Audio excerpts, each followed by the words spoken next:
à tous, je suis Didier Mazier, je vous souhaite la bienvenue, je vous remercie pour votre fidélité à cette chaîne, je vous souhaite également une excellente année 2023 que nous allons démarrer en fanfare avec ce tuto qui va vous intéresser, j'en suis certain. Au préalable, je vais vous demander plusieurs choses, premièrement le petit pouce en l'air, deuxièmement abonnez-vous, activez les notifications, mais surtout partagez ces vidéos sur tous les réseaux sociaux où vous êtes présents. Partagez-les sur LinkedIn, sur Facebook, sur Insta, sur Twitter, sur TikTok, sur Twitch, etc.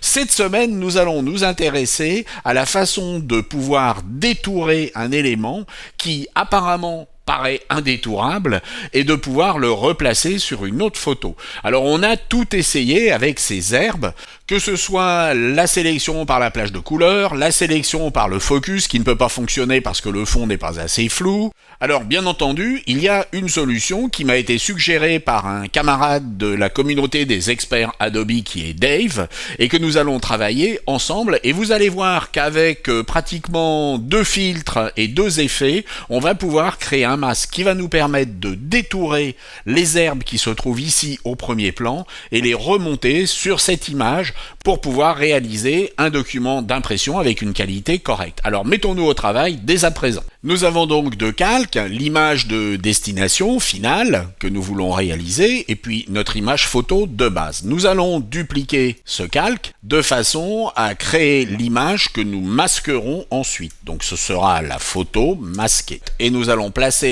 notre base au-dessus, et nous allons maintenant travailler sur cet élément que nous allons convertir en objet dynamique. Et nous allons commencer par appliquer 2 filtres. Le premier filtre à appliquer sera un filtre esthétique de tracé des contours. Vous voyez que nous avons commencé à isoler les éléments qui nous intéressent dans l'image. Néanmoins, si vous regardez ce qui se passe au niveau de ces contours, ils sont un peu violents et puis vous remarquez qu'il y a également des artefacts. Nous allons donc pouvoir moduler ce tracé des contours avec un deuxième filtre que vous connaissez bien, qui est un filtre de flou, le flou gaussien. Tous ces réglages sont bien entendu modifiables, nous pourrons à tout moment revenir modifier les paramètres. Nous allons maintenant appliquer 2 réglages. Le premier réglage va être un réglage de noir et blanc. Nous allons passer notre image en noir et blanc. Nous pouvons le faire de façon automatique selon le type d'image avec laquelle vous allez travailler.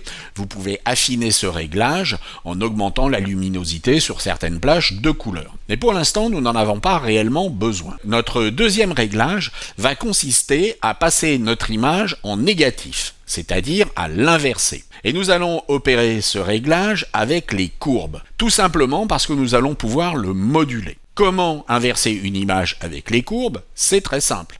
Vous prenez le point de noir et vous dites que ce point de noir est blanc. Et puis ensuite, vous prenez le point de blanc et puis vous dites que ce point de blanc, il est noir. Et vous voyez que nous avons maintenant quelque chose qui ressemble de plus en plus à un masque. Mais on peut le moduler. Je peux déplacer mon curseur et faire disparaître un certain nombre d'éléments. Alors tous les éléments, bien entendu, ne vont pas disparaître. Il en restera un certain nombre qu'il faudra supprimer au pinceau dans une étape ultérieure. Nous avons donc maintenant, avec 2 filtres et 2 réglages, géré notre masque. Pour travailler sur le masque, nous allons sélectionner tous ces calques sur lesquels nous avons travaillé et nous allons les fusionner en un seul calque. Et nous allons appuyer sur la touche Option de façon à garder nos éléments de base. Nous avons donc notre masque et nous avons gardé ces éléments qui peuvent nous permettre éventuellement de venir changer des réglages si nous voulons affiner notre travail. Nous allons créer un groupe d'après ces calques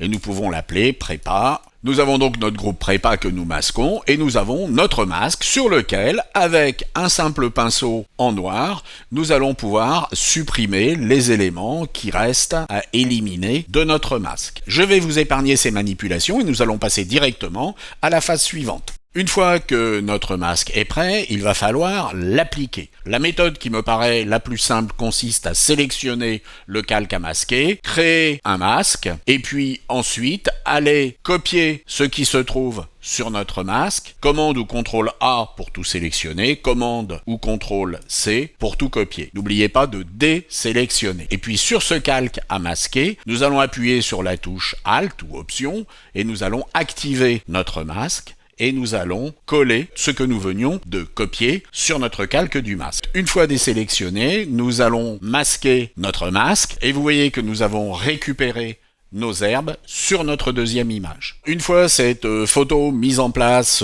dans une mise en page, les herbes paraissent tout à fait correctes et un lecteur moyen ne pourra pas soupçonner un montage qui bien entendu sera éventuellement détecté par un professionnel, mais ce n'est pas très grave. Alors cette méthode peut vous paraître un petit peu complexe, mais c'est un moyen d'arriver assez rapidement avec 2 filtres et 2 réglages à la création d'un masque de détourage que même l'intelligence artificielle n'aurait pas pu résoudre. J'espère que c'est quelque chose qui vous a intéressé, que cela pourra vous être utile, et puis je vous dis à la semaine prochaine. Au revoir.